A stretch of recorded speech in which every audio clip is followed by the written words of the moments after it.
கர்த்தருடைய பரிசுத்த நாமத்துக்கு ஸ்தோத்திரம். என் பேர் ஸ்ரீனிவாசன். என்னோடய மிஸ்ஸஸ் நேம் வந்து சுதா. ஸோ நான் ஆவடியிலேருந்து வரேன். ஆக்சுவலாக வந்து பார்த்திங்கன்னா 2021 வந்து பார்த்திங்கன்னா மேரேஜ் ஆச்சு. மேரேஜ் ஆன ஒரு 4 months வந்து கன்சீவ் ஆனாங்க. பட் எங்கள் 2 பேருக்குள்ள ஒரு மிஸ் அண்டர்ஸ்டாண்டிங்னால அந்த ஒரு 5 months பேபியை வந்து ஒரு ஜென்ஸ் பேபி. ஸோ அதை வந்து நாங்கள் இழந்துட்டோம். ஸோ இழந்தாலும் வந்து எங்களுக்குள்ளே வந்து மிஸ் அண்டர்ஸ்டாண்டிங்னால டிவோர்ஸ் வரைக்கும் போச்சு. ஸோ அந்த டிவோர்ஸ் எல்லாம் மறந்துட்டு ஸோ நாங்கள் 2 பேர் உறக்கமாக இருந்தோம். நாங்கள் 2 பேருமே வந்து சேரணும் அந்த ஒரு தீர்வில். ஏன்னா இணைச்சவர் வந்து ஆண்டவர் எங்களை. ஸோ அதனால் வந்துட்டு நாங்கள் வந்து அந்த ஒரு முடிவுலேருந்து ஜெபம் பண்ணோம். ஜெபம் பண்ணி 2 பேருமே நல்லா சேர்ந்து ஸோ ஐயா கிட்ட வந்து February month வந்து ப்ரேயர் பண்ணோம். நாங்கள் ஜூனில் வந்து அந்த குழந்தைய இழந்தோம். சில அடுத்த வருஷத்தில் May 31 எங்களுக்கு வந்து ஆண் பிள்ளையை கொடுக்கும்படி கர்த்தர் ஆசீர்வதித்தார். கர்த்தருக்கு கோடான கோடி ஸ்தோத்திரி, நன்றி. கர்த்தருடைய பரிசுத்த நாமத்துக்கு ஸ்தோத்திரம் உண்டாவதாக. கர்த்தர் தாமே என்னையும் சாட்சியாக நிறுத்திருக்காக கர்த்தரை ஸ்தோத்திரிக்கிறேன். என் பேர் ஜாக்லின். நான் வில்லிவாக்கத்துலேருந்து வரேன். இவங்க என் கணவனார். எனக்கு வந்து கல்யாணம் ஆகி 3 வருஷமாக குழந்தையே இல்லாமல் இருந்தேன். நான் ரொம்ப கஷ்டப்பட்டுட்டு இருந்தோம். போன வருஷம் ஆகஸ்ட் மாதம் வந்து அந்த இடத்துல உட்காந்து நான் ப்ரேயர் பண்ணேன். ஆண்டவரே, நான் வந்து அடுத்த வாட்டி இந்த இடத்துக்கு நான் வரும்பொழுது நான் கன்சீவாக இருக்கணும், இல்லை என் கையில் குழந்தையோட நான் வந்து நின்று சாட்சி சொல்லணும் ஆண்டவரேன்னு சொல்லிட்டு ப்ரேயர் பண்ணிகிட்டே உட்காந்துருந்தேன். லாஸ்ட்டில் வந்து அங்கிள் எண்ணெய் வச்சு எல்லாருக்குமே ப்ரேயர் பண்ணிகிட்டு இருந்தாங்க. எனக்கு எப்படியோ சான்ஸ் கிடச்சிது அங்கே நிற்கிறதுக்கு. நான் வந்துட்டு அப்படியே அங்கிள் கிட்ட ப்ரேயர் பண்ணதுக்கு கரெக்டாக வந்து நிற்கும்போது அங்கிள் என் வயிற்றில் கை வச்சு கர்ப்ப தடைங்கள்லாம் உடையுது அப்படின்னு சொல்லிட்டு எனக்கு ப்ரேயர் பண்ணாங்க. நான் இப்போ வந்து 6 மாசமாக கன்சீவாக இருக்கேன். கர்த்தருடைய நாமத்துக்கு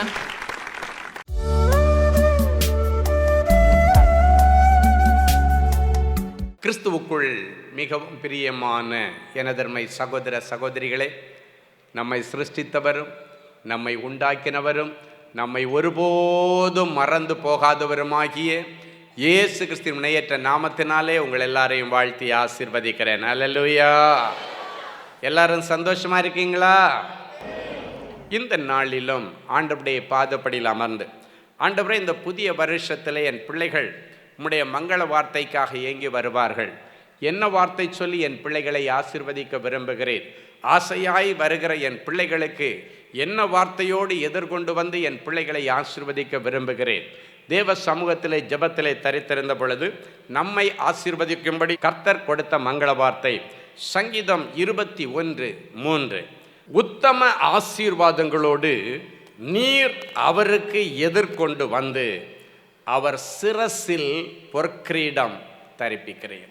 உத்தம ஆசீர்வாதங்களோடு நீர் அவனுக்கு எதிர்கொண்டு வந்து அவன் தலையிலே பொற்கிரீடம் தரிப்பித்தேன்.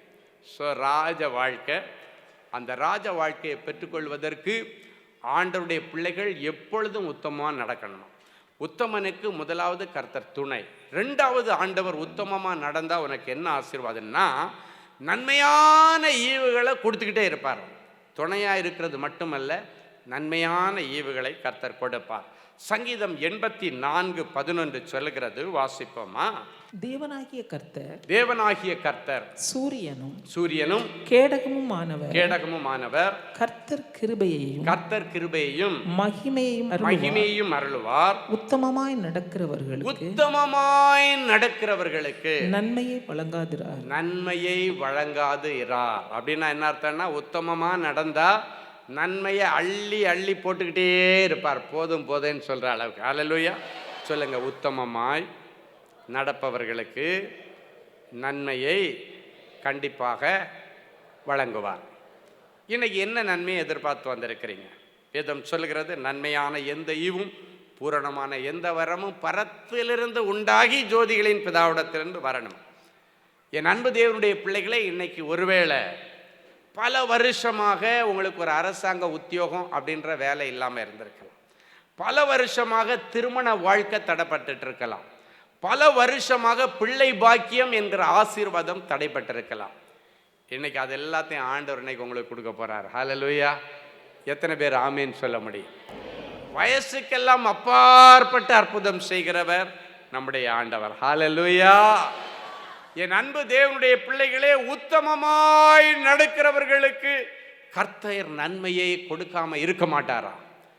அப்படின்னா இன்னைக்கு உனக்கு நல்ல ஒரு வேலை, நல்ல ஒரு இல்லற வாழ்க்கை, நல்ல ஒரு சொந்த வீடு, நல்ல ஒரு ஆசீர்வாதமான பிள்ளை செல்வம், எல்லாத்தையும் அடுக்கடுக்கா சொல்லுங்க, அடுக்கடுக்கா ஆண்டவர் கொடுக்க போறாரு. ஹல்லேலூயா. என் அன்பு தேவனுடைய பிள்ளைகளை, அவருக்கு முன்னால நீ உத்தமமா வாழ உன்னை ஒப்பு கொடுத்திருக்கிறபடியினாலே இனி நன்மையை வழங்காதிரா. பலன் உள்ளவங்களுக்குன்னாலும் பலனே இல்லாதவங்களுக்குன்னாலும் உதவி செய்வது என் ஆண்டவருக்கு லேசான காரியம். இன்றைக்கு பல வருஷமாக உன் பிள்ளைக்கு கல்யாணம் ஆகலைன்னு வந்திருக்கிற, வயசை பத்தி கவலைப்படாத. ஆண்டவர் சொல்லுகிறார், உத்தமமாய் நடக்கிற பிள்ளைகளுக்கு ஆண்டவர் நன்மையை கொடுக்காம விடமாட்டார், கண்டிப்பா கொடுப்பார். இன்றைக்கு உன் பிள்ளைக்காக ஒரு எலியேசரை கர்த்தர் அனுப்புகிறார். நேற்றைக்கு வரைக்கும் தீமையாய் இருந்த காரியங்களை கர்த்தர் இன்றைக்கு நன்மையாய் மாற பண்ண போகிறார். எத்தனை பேர் ஆமென் சொல்ல முடியும்? கடைசியாக ஆண்டவர் சொல்லுகிறார், உத்தமமாய் இருக்கிறவர்களுக்கு கர்த்தர் கேடகமாக பாதுகாப்பாக உயிர் சேதம் இல்லாமல் வியாதிகளிலிருந்து உங்களை விடுவித்து உங்களுக்கு பாதுகாத்து கொள்வேன் என்று ஒரு காரியத்தை சொல்லுகிறார். நீதிமொழிகள் 2:7 இப்படியாய் சொல்லுகிறது, வாசிப்போமா? அவர் நீதிமான்களுக்கு என்று மெய் ஞானத்தை வைத்திருக்கிறார், உத்தமமாய் நடக்கிறவர்களுக்கு அவர் கேடகமாக இருக்கிறார். கேடகன்னா உங்களுக்கு தெரியும், பாதுகாப்பாக இருக்கிறார் என்று அர்த்தம். ஆண்டவர் உங்களுக்கு பாதுகாப்பாக இருப்பேன்னு ஒரு வார்த்தை சொல்லிட்டாருன்னா, இந்த உலகத்தில் உள்ள எந்த அசுத்த ஆவிகளோ செய்வினைகளோ மாந்திரிக வல்லமைகளோ உங்கள் கிட்ட நெருங்க முடியாது. ஆண்டவர் சொல்கிறார். ஏன்னா ஆண்டவர் சொல்கிறார், நான் உனக்கு துணையாக இருப்பேன், உனக்கு நல்லது செய்வேன், நிறைய நல்ல காரியங்கள் எல்லாம் இந்த புதிய வருஷத்தில் நடக்கும். ஆண்டவர் தீர்க்க தரிசனமாக பேசிட்டு வராரு. மூணாவதாக கடைசியாக நிறைய பணம் நீங்கள் டாக்டருக்குன்னு நிறைய பணத்தை செலவழிச்சிட்டு இருக்கிறீங்க. இன்னைக்கு ஆண்டவர் சொல்கிறாரு, இன்னைக்கோட எல்லா விதமான உங்களுடைய வியாதிகளுக்கு ஆண்டவர் முடிவு கட்டணும்னு விரும்புகிறார். அதுக்கு ஆண்டவர் உங்களிடத்தில் எதிர்பார்க்கிறது பொன்னையோ பொருளையோ அல்ல, ஒரு மன மாற்றம். உத்தமனுக்கு கர்த்தர் கேடகமாக இருப்பார். உத்தமமாய் நடந்த நோவாவுக்கும் அவனுடைய குடும்பத்திற்கும் ஆண்டவர் கேடகமாய் அவங்களுக்காகவே ஸ்பெஷலாக ஒரு ஷிப்பையே உருவாக்கி அழிவிலிருந்து பாதுகாத்தவர். வேதம் சொல்லுகிறது, நோவா தன் நாட்களிலே வாழ்ந்தவர்களுக்குள்ளே அவன் ஒரு உத்தமனாய் இருந்தான். எனவே கர்த்தர் அவனுக்காக அவனை பாதுகாக்கிற எல்லாம் பேரழிவு வந்தது. அந்த பேரழிவின் மத்தியிலும் அவனை பாதுகாப்பதற்காக ஆண்டவர் அவனுக்காக ஒரு பிழையை உண்டு பண்ணினார். அழிவுகள் கண்டிப்பாக இருக்கத்தான் செய்யும், அழிவுகள் இல்லை என்று ஒருவரும் சொல்ல முடியாது. அந்த அழிவின் மத்தியிலும் உனக்காக இயேசுவே பேழையாய் மாறுவார். அன்றைக்கு நோவாவுக்கு பேழையை உண்டு பண்ண சொன்னார், இன்றைக்கு இயேசுவே உனக்கும் உன் குடும்பத்திற்கும் பேழையாக மாறி உங்கள் குடும்பத்தில் தெய்வீக பாதுகாப்பை தருவார். உன் வலது பக்கத்தில் 1000 பேர், இடது பக்கத்தில் 10,000 பேர் விழுந்தாலும் அதை உன் கண்ணால் பாப்பாயே தவிர அவைகள் ஒன்றும் உன்னையோ உன் பிள்ளைகளையோ சேதப்படுத்துவதில்லை. ஹல்லேலூயா. பல வருஷமாக அவனுக்கு சைனஸ் வியாதி இருக்கலாம், பல வருஷமாக உனக்கு அந்த வீசிங் பிரச்சனையில் இருக்கலாம், இழுப்பு வியாதிகள் இருக்கலாம். இன்னைக்கு ஆண்டவர்கிட்ட சொல்லுங்க, ஆண்டவரே நான் உமக்கு உத்தமமாய் உமை பின்பற்ற நான் விரும்புகிறேன், எனக்கு உதவி செய்யும் நீங்கள் சொல்லி பாருங்க. ஆண்டவனுடைய நாசில் இன்னைக்கு ஒரு சின்ன உன்னுடைய நாசில் ஆண்டவர் தன்னுடைய சுவாச காற்றை அப்படி சின்னதாக ஊதி விட்டுருவார். அவ்வளோதான், உள்ளே இருக்கு எல்லா இன்ஃபெக்ஷன் போயிடும், எல்லா இருதய வியாதிகள் மாறும். உத்தமமாய் நடக்கிறவர்களுக்கு கர்த்தர் கேடகமாய் இருப்பார். மரணமே நேரிடுகிறதா இருந்தாலும் சரி, அதன் மத்தியிலும் நீங்கள் உத்தமத்தை பிடிச்சிட்டு இருந்தீங்கன்னா, எசேக்கியா ராஜாவை மாதிரி தைரியமாக ஆண்டவர்கிட்ட போய் கேட்கலாம், ஆண்டவரே நான் உத்தமமாக நடந்தேன், உத்தமனுக்கு கர்த்தர் கேடகன்னு சொன்னீங்களே, இப்போ டாக்டர்ஸ் நீ செத்து போயிடுவேன்னு சொல்கிறாங்களே, ஆண்டவரே இந்த வசனத்தின்படி உம்மிடத்தில் வருகிறேன்னு நீ உத்தமமாக இருந்தால் போய் ஆண்டவரிடத்தில் கிளைம் பண்ணலாம். அன்றைக்கு எசேக்கியாவை குறித்து ஏசாயா 38:3 சொல்லுகிறது, நான் உமக்கு முன்பாக உண்மையும் மன உத்தமமாய் நடந்து உமது பார்வைக்கு நலமானதை செய்தேன் என்பதை நினைத்தருளும் என்று விண்ணப்பம் பண்ணி எசேக்கியா அழுதானா. எசேக்கியா ராஜா, அவனுக்கு அந்த நேரத்தில் வயசு 39 தான். அந்த வயசில் அவனுடைய ஆயுசு காலம் முடியணுன்றது பரலோகத்தினுடைய திட்டம். அவன் ரொம்ப நல்ல மனுஷன், நல்லபடியாக ராஜரீகம் பண்ணி ஜனங்களுக்கு நல்லது செய்தபடியினால ஆண்டவர் ஏசாயா தீர்க்கதரிசி மூலமாக சொல்லி அனுப்புகிறார், நீ சீக்கிரத்தில் மரிக்க போகிற, வீட்டு காரியங்களை எல்லாம் ஒழுங்குபடுத்துன்னு சொல்லிட்டார். அப்போ இந்த காரியத்தை சொல்லிட்டு தீர்க்கதரிசி போயாச்சு. அவர் நடுமுற்றம் தாண்டதுக்குள்ளால, அந்த அரண்மனை முற்றம் தாண்டதுக்குள்ளால எசேக்கியா சுவர் பக்கமாக திரும்பி அழுதுட்டு ஒரு வார்த்தை சொன்ன, ஆண்டவரே நான் உமக்கு முன்பாக உண்மையும் மன உத்தமமாய் நடந்து கொண்டேன் என்பதை நினைத்தரலும் அப்படின்னு சொன்னான். அப்படின்னா உத்தமமாக இருக்கிறவன் ரைட் ராயலாக போய் ஆண்டவர்கிட்ட சொல்கிறான், ஆண்டவரே நீர் என்கிட்ட கொடுத்த அரசாட்சியை நான் உண்மையாக செய்திருக்கிறேன், உத்தமமாக செய்திருக்கிறேன், இதை நினச்சி பாருங்கன்னு சொன்னேன். அவ்வளோதான். என்னுடைய மரண படுக்கையை மாற்றுங்க, நீங்கள் எடுத்த அந்த டிசிஷனை மாற்றுங்கன்னு கேட்கல, இதை நினச்சி பாருங்கன்னு சொன்னான். ஆண்டவர் நினச்சி பார்த்துருப்பார், இவன் உண்மையும் உத்தமமாக நடந்தானே, உத்தமனுக்கு நான் கேடகமாக பாதுகாப்பாக எல்லாம் இருக்கணும், இவனை இந்த வயசில் எப்படி நான் எடுத்துக்கொள்வதுன்னு சொல்லி ஆண்டவர் தீர்மானம் பண்ணினதையே மாற்றினது ஒரு மனுஷனுடைய உத்தமம். ஆண்டவர் ஒரு மனுஷனை குறித்து ஒரு தீர்மானம் எடுத்து சில கஷ்டங்களை அனுமதிக்கணும் கொடுக்கணும்னு நினைச்சா கூட நீ உத்தமமா ஆண்டவரை பின்பற்றி வந்தேன்னா, ஆண்டவரே நான் உத்தமமா நடந்தேன்னா ஆண்டவரே எனக்கு ஆண்டவரேன்னு சொல்லி கேட்டீங்கன்னா மாற்றுவார். அப்படித்தான் நீ இந்த எசேக்கியாவுக்கு செய்தார். உடனே அதே தீர்க்கதரிசியை வச்சு சொல்றாரு, இப்ப நீ ப்ராஃபஸியை மாத்தி சொல்லு அப்படின்னு சொல்றார். அவன் யோசித்திருப்பான், இப்ப நானே சொல்லிட்டு சாவ போறேன்னு சொல்லிட்டு இல்லப்பான்னு சொன்னா என்ன நினைப்பாங்க, நான் ஒன்னும் யோசிக்கல, ஆண்டவர் சொன்னா செய்யணும், அவ்வளவுதான். அந்த இடப்பட்ட இடத்துல என்ன நடந்திருக்கும், அவனுடைய உத்தமம், அவனுடைய கண்ணீரின் ஜெபம் ஆண்டவர் எடுத்த தீர்ப்பை மாற்றி எழுதுவதற்கு காரணமாயிருந்தது அவனுடைய உத்தம வாழ்க்கை. அவன் சொல்றான், உத்தமமா நடந்தேன், அதை நினைச்சு பாருங்க, அவ்வளவுதான், வேற எதுவுமே சொல்லலை, அதை நினைத்தருளும் என்று சொன்னான். ஆண்டவர் நினைச்சு பார்த்துட்டு டிலேயை பண்ணலை, உடனே அதே தீர்க்கதரிசியை அனுப்பி சொல்றாரு, அவனுக்கு 15 வருஷம் எக்ஸ்டென்ஷன் போய் சொல்லு அப்படின்னு. உடனே அடுத்த நிமிஷத்தில் மரணத்திற்கு ஏதுவான வியாதி நீங்கி 15 வருஷம் மறுபடியும் அவன் சமாதானமாக அரசால உதவி செய்தான். அது மட்டும் இல்லை, இதுக்கு முன்னால் அவன் அரசாண்டு கொண்டிருக்கும் பொழுது அவனுக்கு அசீரியன் ஒரு ராஜா, பக்கத்து நாட்டில் உள்ள ராஜா ரொம்ப குடைச்சல், அவனை நிம்மதியாகவே அரசாட்சி பண்ண விடலை.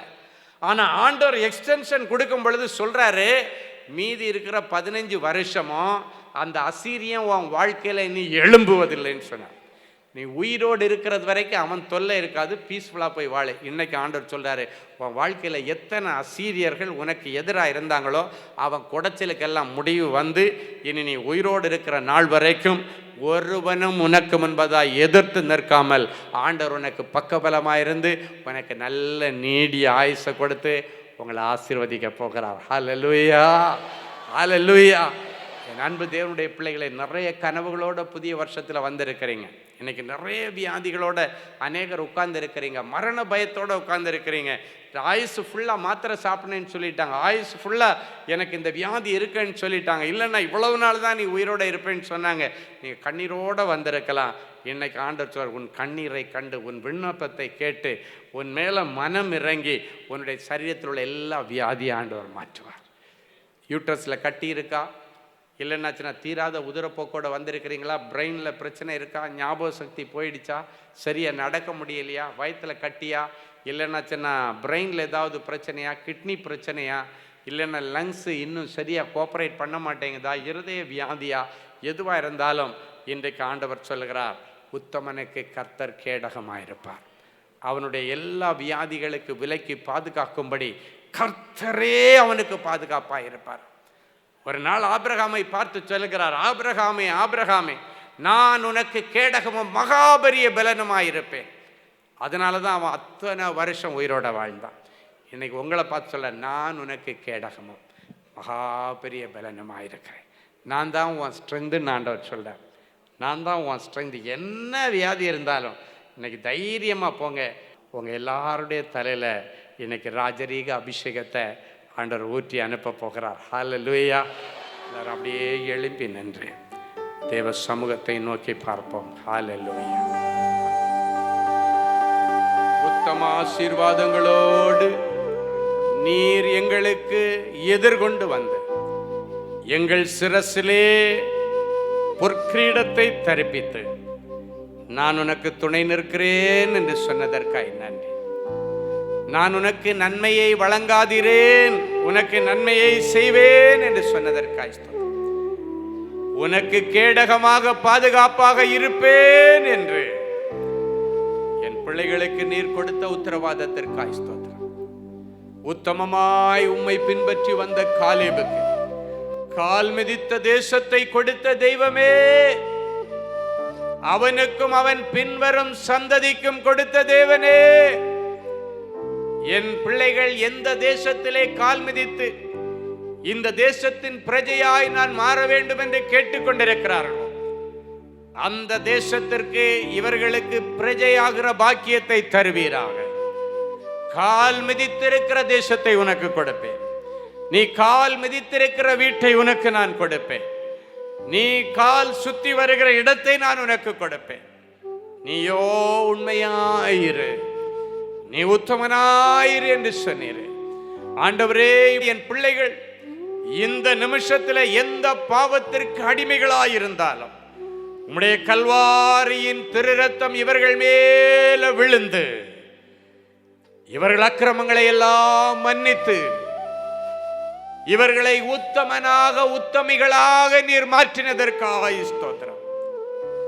ரூத்தை பார்த்து சொன்னீர், உன்னுடைய உத்தம குணம், உன்னுடைய முன்புள்ள நற்குணத்தை காட்டிலும் பின்புள்ள நற்குணம் உத்தமமாயிருந்தது என்று சொன்னீர். நேற்றைக்கு வரைக்கும் இவர்களுக்கு இருந்த நற்குணத்தை காட்டிலும் இன்றிலிருந்து இவர்களுக்கு கிடைக்கிற, இவர்கள் கொடுக்கிற அந்த நற்குணம் உத்தமமாயிருப்பதாக, உத்தமமாயிருப்பதாக. ரீமா ஹந்தால ரபாஷியா கரவா, உத்தமத்தை காத்துக்கொள்ள உதவி செய்யும். உத்தமமாய் நடக்க என் பிள்ளைகளுக்கு உதவி செய்யும். என் பிள்ளைகள் வழி தவறி போகும் பொழுது இது வல்ல வழி நான் காண்பிக்கிறேன் என்று நீரே கரத்தை பிடித்து இந்த வருஷம் முழுவதும் என் பிள்ளைகளை நீர் கரம் பிடித்து நடத்தும். உங்க கண்ட்ரோல்ல வைத்துக்கொள் ஆண்டவரே. எனக்கு துணையாக பக்கபலமாக நீர் வாரும் என்று கேட்கிற பிள்ளைகளுக்கு இந்த நிமிஷத்தில் இவர்களுக்கு பக்கபலமாக துணையாக கடந்து சென்று இவருடைய இன்டர்வியூல இவர்கள் சக்சஸ் ஆக உதவி செய்ய, இவர்களுக்கு துணையாக இவர்கள் வியாபார ஸ்தலத்திலே ஆண்டவர் கடந்து போய் வியாபாரத்தில் ஒரு பெரிய செழிப்பு உண்டாகட்டும். இவர்களுக்கு துணையாக நீர் கடந்து போய் இவர்கள் ஊழியத்திலே மகிமையான காரியங்களை செய்து ஊழியங்களை உயர்த்தி அழகு பார்ப்பீராக. அநேக ஏழை ஊழியர்கள் ஆண்டவரே இந்த வார்த்தைகளை கேட்டுக்கொண்டிருக்கிறார்கள். ஊழியத்தில் முன்னேற்றம் இல்லையே, இந்த புதிய வருஷத்திலாவது எனக்கு நல்ல வளர்ச்சி ஊழியத்தில் கிடைக்குமா, நல்ல ஆத்தும அறுவடை கிடைக்குமா என்று எதிர்பார்த்து கொண்டிருக்கிற பிள்ளைகளை பார்த்து நீ ஆபிரகாமுக்கு சொன்ன வார்த்தையை சொல்லுகிறேன். எனக்கு முன்பாக நடந்து நீ உத்தமனாயிரு, எனக்கு முன்பாக நடந்து நீ உத்தமியாயிரு. நீ கால் மிதித்திருக்கிற தேசத்தை உனக்கு கொடுப்பேன். இயேசுவின் மூலம் பிதாவே, ஆமேன், ஆமேன். கிறிஸ்துவுக்குள் அன்பானவர்களே, ஆண்டவராகிய இயேசு கிறிஸ்துவின் இனிய நாமத்தில் அன்பின் வாழ்த்துக்கள்.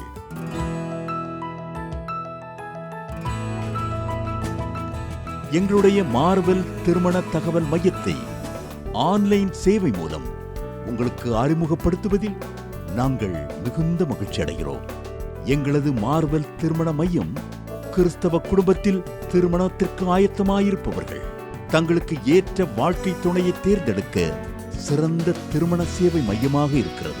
மேலும் மார்வெல் திருமண தகவல் மையத்தில் நீங்கள் பதிவு செய்வதற்கு எங்களது இணையதள முகவரி www.marvelmatrimony.com மற்றும் அலைபேசி எண் 7824855999 என்ற எண்ணிற்கு தொடர்பு கொள்ளலாம். சென்னை, நாகர்கோவில் மற்றும் மும்பை நகரில் உள்ளவர்கள் பதிவு செய்ய விரும்பினால் கீழ்க்கண்ட விலாசங்களில் உள்ள எங்களது அலுவலகங்களோடு தொடர்பு கொள்ளலாம். தேவனின் அன்பு ஊழியங்கள் எண் 14, ராமலிங்க நகர், OMR ரோட், SRP டூல்ஸ் அருகில், கொட்டிவாக்கம், சென்னை 41. Email info@marvelmatrimony.com. ஆண்டவர்தாமே உங்களை அளவில்லாமல் ஆசீர்வதிப்பாராக. Genesis Creations Media Academy, certification in media technology. Our course includes videography, photography,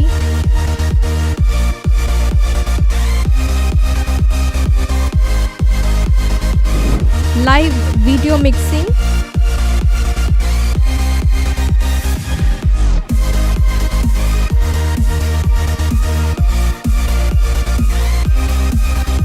Photoshop, live sound mixing,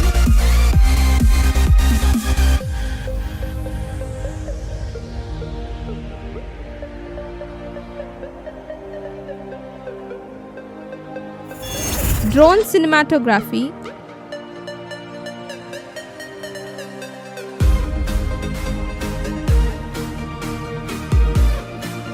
and video editing.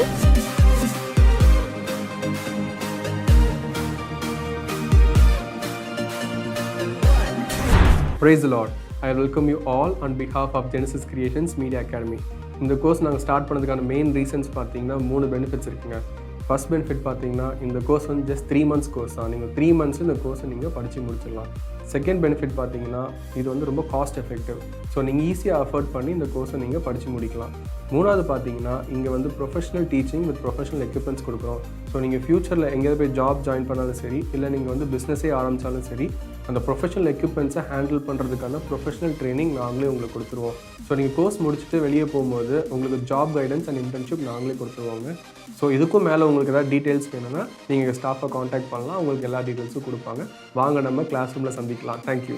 For further details, contact 7824850999 or visit our website at www.genesiscreations.in.